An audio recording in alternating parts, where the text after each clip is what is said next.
السلام عليكم ورحمة الله وبركاته. اليوم جايبت لكم عصير مسحوق بنكهة الخوخ، خيالي بجنن مع الحليب.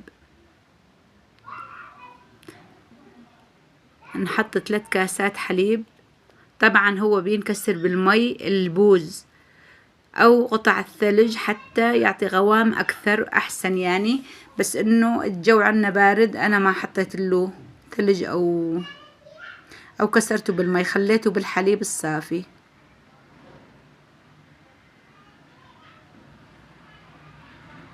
حطينا له معلقة من هاي المعلقة تجي بقلبه.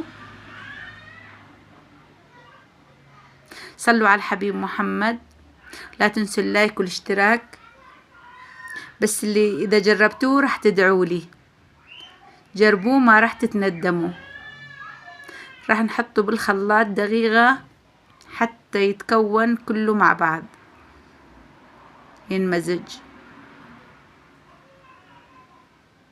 طلع شون قوامه خيالي، طعمته رهيبة.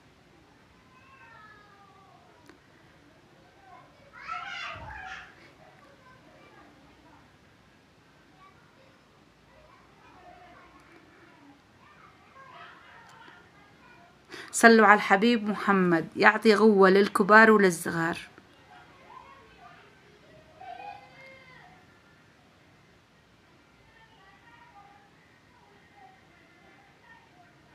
يعني طعمته خيالية، إذا جربتوه ما راح تتركوه،